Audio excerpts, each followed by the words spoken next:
बिस्मिल्लाहिर्रहमानिर्रहीम। अस्सलाम वालेकुम, welcome back to my channel. कैसे हैं आप लोग? आई होप कि आप लोग ठीक होंगे। अल्लाह करम से मैं भी बिल्कुल ठीक हूँ। तो मैं इस टाइम क्या कर रही हूँ, मैं बना रही हूँ अपनी भांजी के लिए चौमन और अपने लिए चिकन, क्योंकि मैं जा रही हूँ अटक। आज फिर रात को एयरपोर्ट से वापस आई थी भांजे को छोड़ के। भांजी बहुत ज़्यादा रो रही थी, वो बहुत डिसार्ट हुई थी क्योंकि भाई था घर में उसके साथ। और आपको पता है बाजी के डेथ के बाद बड़ी भांजी तो होती ही मेरी बाहर है। तो घर में सिर्फ ये 3 बंदे ही थे, एक भांजा था, भांजी थी और उनके बाबा थे। तो अब 2 ही बंदे रह गए थे। वो भाई को जो है ना एयरपोर्ट पे छोड़ के बहुत ज़्यादा रो रही थी। तो फिर उसे देख के मेरा दिल बहुत खफा था घर आके। और जब तक जो है ना जो बंदा जा रहा हो वो पहुँचे नहीं अपनी मंजिल पे, तो पीछे वालों को थोड़ी फिक्र रहती है। अमेरिका का सफ़र भी बहुत लंबा है, आप लोगों को पता होगा 34 से 35 घंटे लग जाते हैं, क्योंकि वो 7 समंदर पार है। तो इसलिए फिर जो है ना मैंने अपने हस्बैंड से पूछा कि मैं अपनी भांजी के पास चली जाऊं, तो वो कहते हैं चली जाओ। तो फिर मैंने कहा चलो मैं उसके लिए कुछ बना के ले जाऊं। तो उसके लिए चौमन बनाए हैं और अभी मैं भांजी के घर पहुंच गई हूँ। और मैं और मेरी भांजी, अब शाम का टाइम है, मैंने उसे कहा कि आओ तीसरी मंजिल पे जाते हैं, कि मेरा बहुत दिल कर रहा था कि जब से बाजी की डेथ हुई है मैं ऊपर गई नहीं हूँ। तो मैंने कहा थोड़ा ऊपर जाती हूँ, कुछ यादें ताज़ा कर लेती हूँ। तो हम दोनों ऊपर गए तीसरी मंजिल पे। तो मैं और बाजी अक्सर जो है ना सावन के महीने में जो है चारपाई एक बिछी होती थी तीसरी मंजिल पे, और मैं और बाजी वहाँ बैठ के दुख सुख बांटते होते थे। तो मैं आज वही याद ताज़ा करने के लिए ऊपर आई हूँ कि मैंने कहा चले जो पुरानी यादें ताज़ा हो जाएंगी। तीसरी मंजिल पे बैठते थे मैं और बाजी, और अक्सर ये भांजी भी साथ होती थी, लेकिन 1-2 दफ़ा मैं और बाजी अकेले यहाँ बैठे थे और हमने बहुत बातें की थी। तो वो बातें याद करने के लिए ऊपर आई हूँ।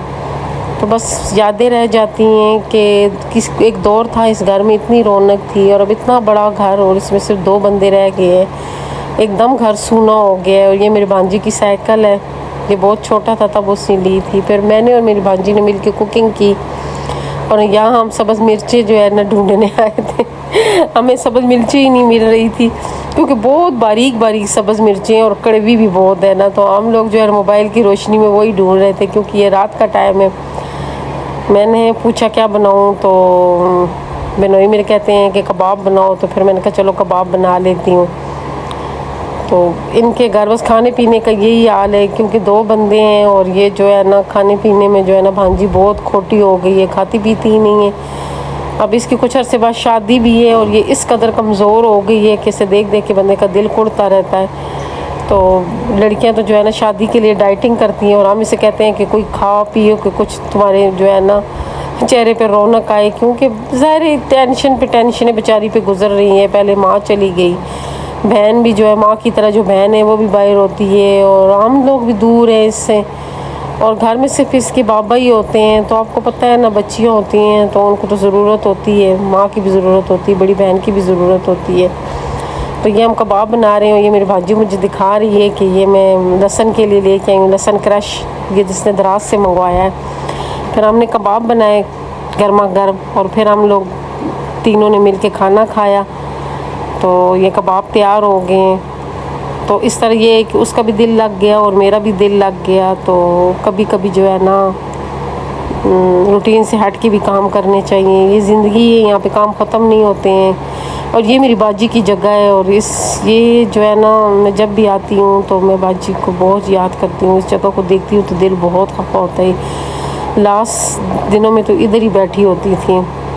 फिर मैं सुबह सुबह उठी हूँ, मैंने अपने भांजे का कमरा साफ़ किया है, क्योंकि ज़ाहिर है वो जा रहा था। तो जाते वक्त आपको पता है कि नई चीज़ें बहुत होती हैं, तो बस वो जो है ना पैकिंग वगैरह से बहुत गंद पड़ गया था। तो फिर मैं जो है ना सुबह सुबह उठी हूँ और मैंने अपने भांजे का कमरा साफ़ किया है। कितने अरमानों से ये वाला जो कमरा है ना, ये मेरी बाजी ने जो है ना डेकोरेट करवाया था अपने बेटे के लिए, शादी के लिए। तो बस सब तो ये सूना सूना हो गया है, तो अब तो वो कभी कभी आया करेगा। और बड़ा खूबसूरत मेरे भांजे का कमरा है, और बाहर जो है ना खिड़की से बहुत खूबसूरत व्यू नज़र आता है। ये देखें ना, जब खिड़की खोलो तो बहुत खूबसूरत व्यू नज़र आता है। और जब मैं बाजी के पास रहती थी, बाजी ने जब ये नया घर बनाया था, तो भांजे के साथ वाला जो ये रूम है ना, तो ये मेरा रूम हुआ करता था। किस दिन आप लोगों को ये रूम भी दिखाऊंगी। तो काफ़ी अर्सा मैंने इस रूम में गुजारा है। तो बहुत सी यादें होती हैं जो गुजर जाती हैं। फिर मैं और मेरी भांजी शॉपिंग के लिए आए। जैसे कि आप लोगों को मैंने बताया था, मेरे आने जाने के कपड़े बिल्कुल नहीं हैं। पिंडी में मुझे टाइम नहीं मिल रहा था, तो भांजी कहती आओ चलते हैं गुल अहमद। फिर हम दोनों गुल अहमद गए, वहाँ से हमने शॉपिंग की, थोड़े घूमे फिरे। और फिर मेरी भांजी भी थोड़ी फ्रेश हो गई और मैं भी फ्रेश हो गई हूँ। और बस फिर हम लोग घर आए हैं, मैंने उसे छोड़ा है, फिर बस उसी पाँव में निकली हूँ और मैं अपने घर की तरफ आ रही हूँ। तो मेरी आज की वीडियो भी यहीं तक, छोटी सी शेयरिंग थी। आप लोगों को कैसी लगी? अगर अच्छी लगी तो प्लीज़ लाइक भी कर दें, शेयर भी कर दें, और जो नए लोग हैं मेरे चैनल को ज़रूर सब्सक्राइब करें। दुआ में याद रखें, खुश रहें, आबाद रहें। अल्लाह हाफिज़।